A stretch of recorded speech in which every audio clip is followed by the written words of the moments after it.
I'm Terrence James. Today, Chris and I have the keys for the 2025 Acura ADX. We're going to give you the quick facts up front, well, as quick as we can do it. And we're going to have some relatable tests. Well, relatable if you play hockey and have a stuffed moose baby. Well, first of all, he comes from Sweden, IKEA, but we are in Canada. So we're also going to give you the final thoughts because we lived with this for the week, and we want to let you know of this premium little subcompact SUV, how it stacks up against its HRV sibling? Sibling. Let's go. Cousin.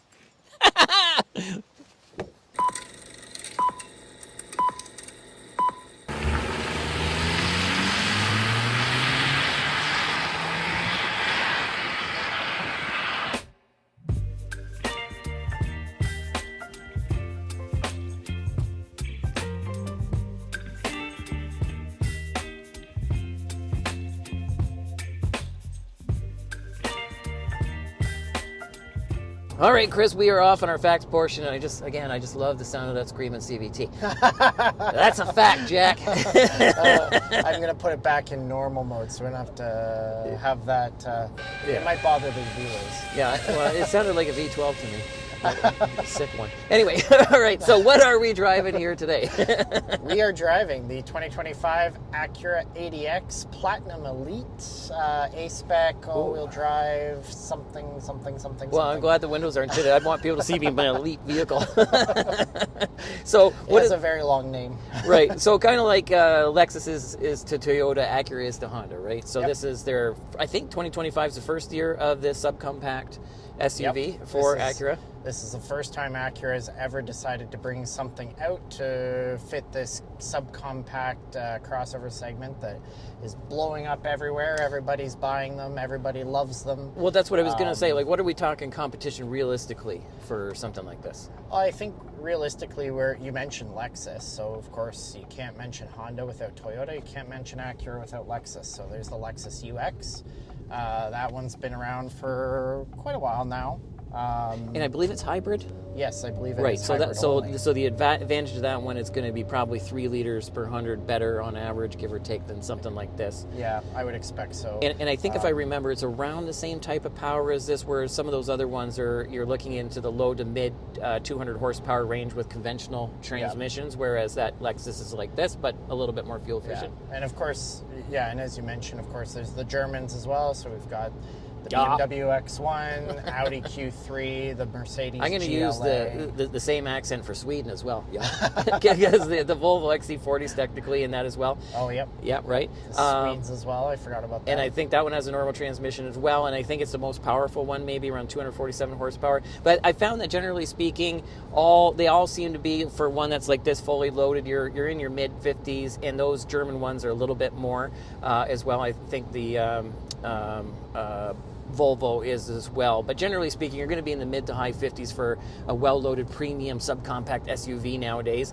And what we were saying in the introduction is, how does this compare against its younger sibling, the HRV for the Honda? And really, that one I saw ranged between, I think, around $33,000 Canadian plus fees and taxes, all the way up to about $41,000, whereas this ADX starts at $48,000 and can get up to 55 or so. But for that $7,000 option gap there, I didn't see a lot of extra options, if any. It seemed almost like this base one actually had maybe a few less than a fully loaded or HRV. So I don't know. Yeah, and I think that's probably not uncommon in the product planning for Honda and Acura, where the fully loaded Honda actually is actually better equipped than the base Acura.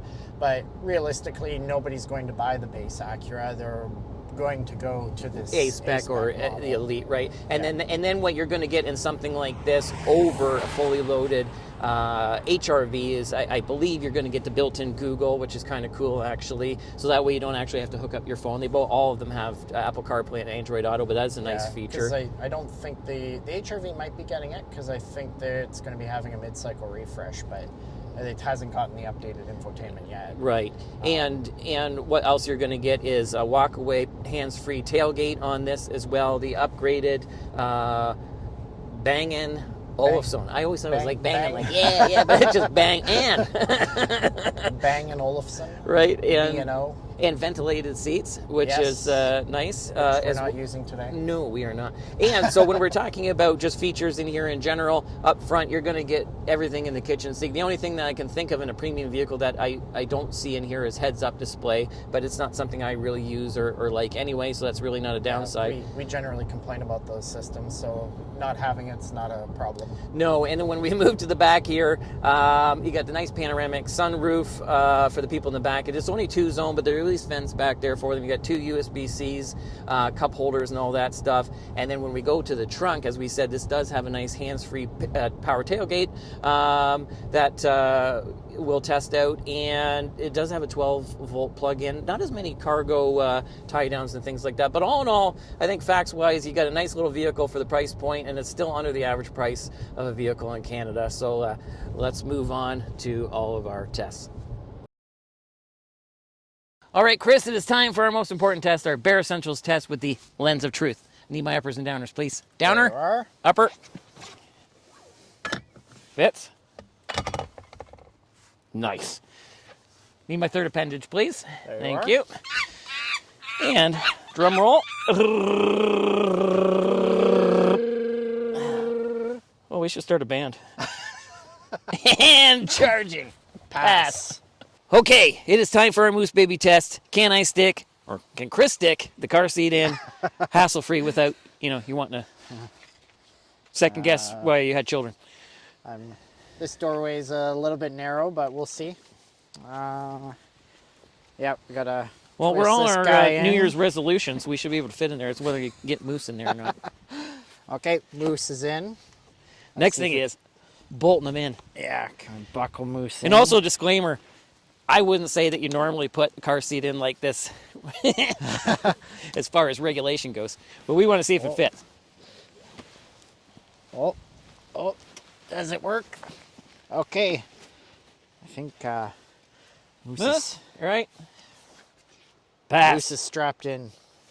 All right, it is now time for our Canadian cargo test with our Doug Gilmore special. This is not Doug Gilmore. He's a mean recreational player, though. So anyway, let's see. We want to see how easy it is to get in the back with his hands free, and can we fit our hockey stick? It is a nightmare to put down a 60-40 split seat. All right, I'll get out of your way. All right. I'll root you on, though. Do we have to do a river dance or anything special, or is it just going to work? Get your Irish passport. Ooh. Oh, you didn't even get to do the... First try. Look at that. All right. Now, All right. 60-40 Now. is a nightmare. You got a handle here. Release that lever. Let's use the stick to push that down. There we go. Pass. You and your And Moose. We have this walkway. So let's press that. Wish we had like the flames in the background. Slow motion walk. Oh. Okay, next it is our parking test. I'm sorry, Moose. All right, so let's put it in reverse. Nice reverse camera. And actually the Hondas, they have a Honda Acura, they got this little button here you can cycle through. And if it had a front-facing camera, you could do that as well. So we're gonna go with this one. Whew, it's nerve-wracking. All right, here we go. And backing up. Oh dear. I think we got insurance, Acura. Oh, turning radius, not the best. All right, here we go. All-wheel drive kicking in. And how close? Oh! Moose is safe. Pass. All right, Chris, it is time for our traffic light Grand Prix acceleration test in our 2025 ADX. I would suggest putting this premium automobile in Sport. Sport mode. Sport transmission. And I'm going to hold on because it's CVT, so it's... You ready? Yeah, as ready as anyone can be. Let's give it a little bit of brake boost.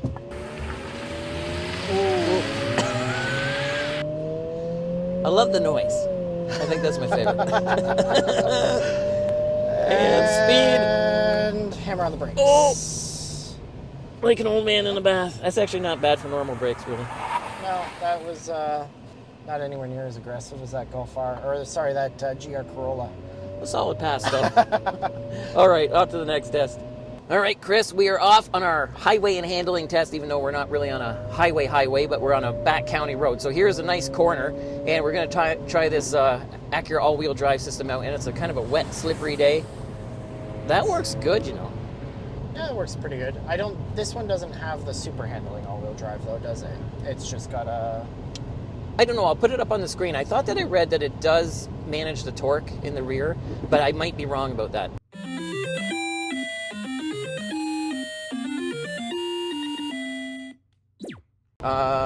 But I mean, just generally speaking, that felt really, really good. And then now here, when we're cruising along at highway speeds, we're testing out, can Moose Baby sleep in the back without waking up? I don't hear anything. I'd have to say I don't hear him screaming, so I'm going to say pass. The road noise in here isn't too bad. Comfort-wise, not bad as well. I think, how does it feel just going down the road? Does it pass? Yeah, I think it passes. It holds the road well. We've got some snow here today. As you can probably see, we keep hitting some little ruts in the snow and that sort of thing. It doesn't tram line or track weird through those, which is nice. Some vehicles will catch that and try and pull you in the ditch. Oh, that's no good. We got an SOS button. All right, yeah, so... we're not intending to use that today, though. No. So, pass? Yeah, pass. All right. So, first of all, we all know TJ likes to have his uppers and his downers. Woo! His hot drink, his cold drink, his caffeine, his no caffeine. So how did the cup holders up here work for you? Well, that's a good question. And it is so funny because, as we said, like, realistically, I don't care what you're driving. We'll all probably have our preferences, but, you know, I've always got a coffee and a cold drink, and everyone's got their third appendage, their phone nowadays, and limited battery life. So I just got to make sure I got somewhere to conveniently put my phone. And I got to tell you, I'm really impressed with the Honda because, as you saw in the test, it lights up right away, as in, like, the wireless charging works. Yep. And I've noticed that, like most cars, at least this one doesn't roast marshmallows on it, like it doesn't get super hot, but only the battery, it won't really charge your phone. It basically just keeps it at the same level as you're using it. But hey, that's great. All Hondas are generally pretty good at that. I think they have some of the best wireless chargers in the class right now. Yeah, and I don't know if ergonomics would be the right word, but it's like that Toyota that was a nice car, the Corolla, but it was kind of an afterthought because it was an older platform, and it's like you couldn't put your phone in there properly. Yeah. And then cup holders wise, you know, I've got lots of space to put my stuff here. Like, the door cards aren't the best compared to, like, my Volkswagen or something, but I mean, you have them as far as water bottles go. Yep. I mean, yeah, so I'd have to say. And then the only other thing, you know, I noticed too is it does fog up a lot in this kind of weather. And again, lots of cars do, but I find, like, you're spending this much money as a premium vehicle, I wish that it wouldn't fog up as much. Yeah, which is particularly annoying when we're driving on a day like this and it's snowing, and so it's damp outside, and we're breathing and yeah, so it's not the best, but I'd have to say otherwise I didn't have anything in here where it was like a deal breaker up front. It's got all the technology that cars now. You got your nice digital screens, you know. They're simple, and I don't mean that in a negative way. Like, Honda just, they know their buyer. There's nothing fancy there. All this stuff is nice, crisp, clear. It's basically what you need.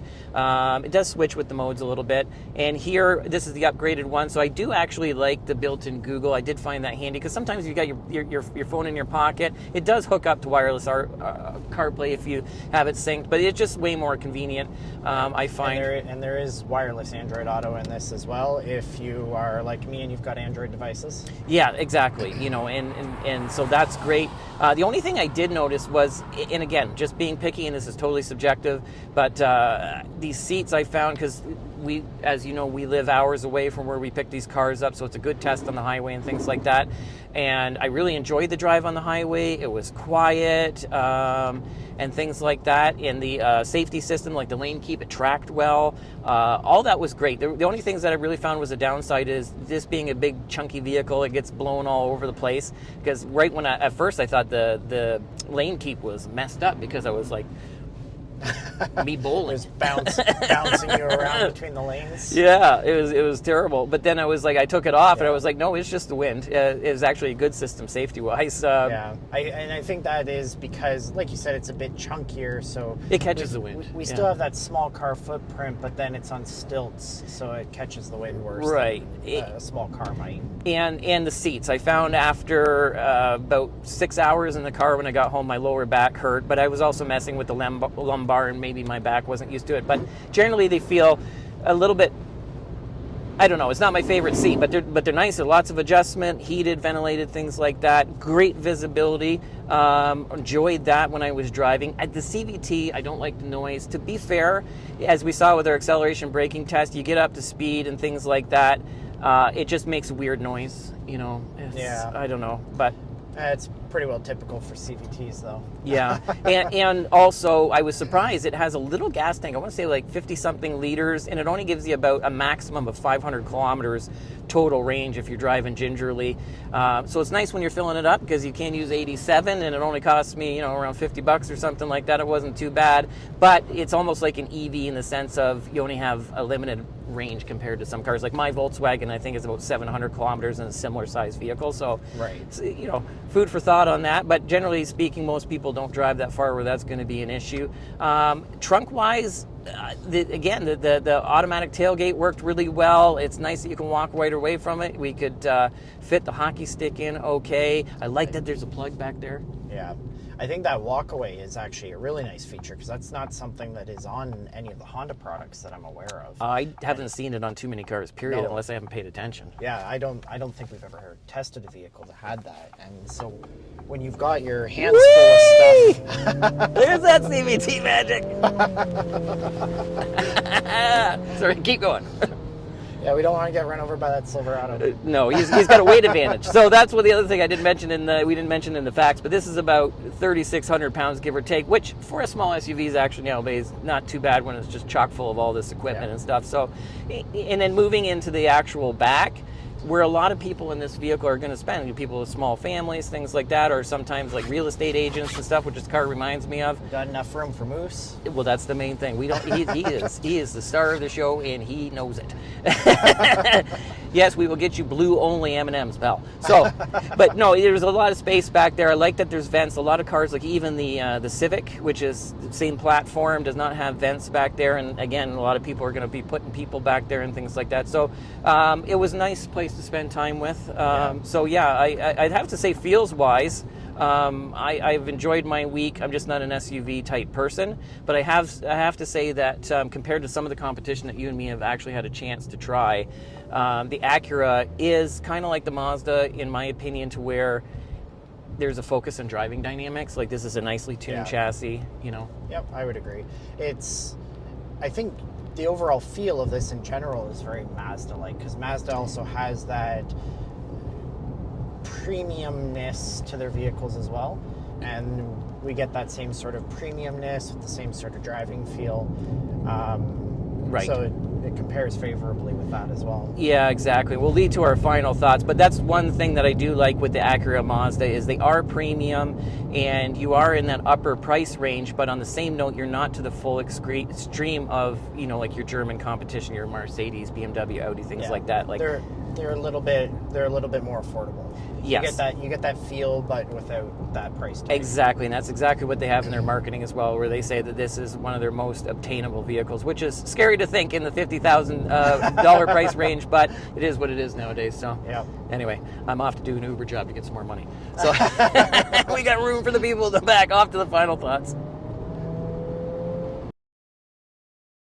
All right, it's final thoughts time, and Chris and I are back, and Moose is a little car sick, but it's not the Acura's fault. But we started off this episode by saying that we lived with this for the week, want to let you know, but also how it stacks up against the competition, and especially the sibling, the HRV. So we thought, if you look at something like, a fully loaded HRV, how does it stack up against something like this? And interesting, it has some options in that one that the base model of this doesn't have. But I'd have to say, me personally, Chris, I'd have to say all these types of things are subjective.